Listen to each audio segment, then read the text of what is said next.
Demo ಮಾಡ್ತಾ ಇದ್ದೇವೆ. ಆ ನಂತರ ದಿನಗಳಲ್ಲಿ ಪೂರ್ತಿ ಇಮಾಮಾಬಾದ್ ಗ್ರಾಮ ರೈತರೆಲ್ಲೂ ಇದರ ಮೇಲೆ ಅವಲಂಬಿತರಾಗುವಲ್ಲಿ ಸ್ವಲ್ಪವೇ ದಿನಗಳು ಸಾಕೆಂದು ನಮ್ಮ ಅನಿಸಿಕೆ ಇದೆ. ಸೊ ಇಮಾಮಾಬಾದ್ ಗ್ರಾಮದಿಂದ ಬಹಳಷ್ಟು ಜನರು ಸೇರ್ಪಡೆಯಾಗಿದ್ದಾರೆ. ರೈತರು ಈಗ 4-5 ರೈತರು ಬಳಸ್ತಾ ಇದ್ದೇವೆ. ಸೊ ಪ್ರತಿಯೊಂದು ಪ್ರಾಡಕ್ಟ್ನು ಬಳಸ್ತೀವಿ. ಸೊ ಪ್ರತಿಯೊಂದು ರೈತರಿಗೂ ನಾವು ಅವಗಾಹನೆ ಮಾಡಿ ಹೇಳ್ತೇವೆ. ಸೊ ಪ್ರತಿಯೊಂದು ರೈತರು ಆ್ಯಕ್ಟಿವ್ ಆಗ್ಯಾರ. ಸೊ ಬಳಸ್ತಾರೆ.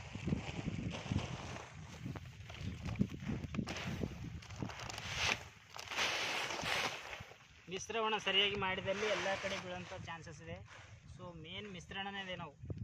ಸೊ ಯಾವ ರೀತಿ ಸಿಮೆಂಟು ರೀತಿ ಕಂಕರ್ ಕಲಿಸಿದಾಗ ಛತ್ತು ಒಳ್ಳೆ ರೀತಿಯಾಗಿ ದೃಢವಾದ ಬಲವನ್ನು ಕೊಡುತ್ತದೆ, ಅದೇ ರೀತಿಯಾಗಿ ನಮ್ಮ ವೆಸ್ಟೀಜ್ ಅಕ್ವಾಜೆಲ್ ಗ್ರ್ಯಾನ್ಯುವಲ್ಸ್ ಮತ್ತು 82 ಕೂಡ ನಮ್ಮ ಮನೆ ಕಟ್ಟಡ ನಿರ್ಮಾಣ ಯಾವ ರೀತಿ ಗಟ್ಟಿಯಾಗಿರ್ತದೆ ಅದೇ ರೀತಿ ನಮ್ಮ ಹೊಲದಲ್ಲಿಯೂ ಉತ್ತಮ ಫಸಲು, ಉತ್ತಮ ಕಾಯಿ, ಉತ್ತಮ ಹೂವು ಬರಲು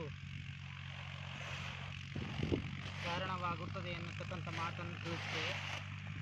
ಸೊ ಪ್ರತಿಯೊಂದು ರೈತರು ಈ ರೀತಿಯಾಗಿ ಮಾಡಲೇಬೇಕು. ಸೊ ಮಾಡಿದಾಗ ಫಲವತ್ತತೆ, ಭೂಮಿಯ ಫಲವತ್ತತೆ ಮತ್ತು ಇಳುವರಿ ಮತ್ತು PV ಪ್ರತಿಯೊಂದು ಇದೆ. ಇದರಲ್ಲಿ ನಾವು ಮಾಡಬೇಕಂತ ಮನಸ್ಸು ಮಾಡಬೇಕು sir. So thank you sir.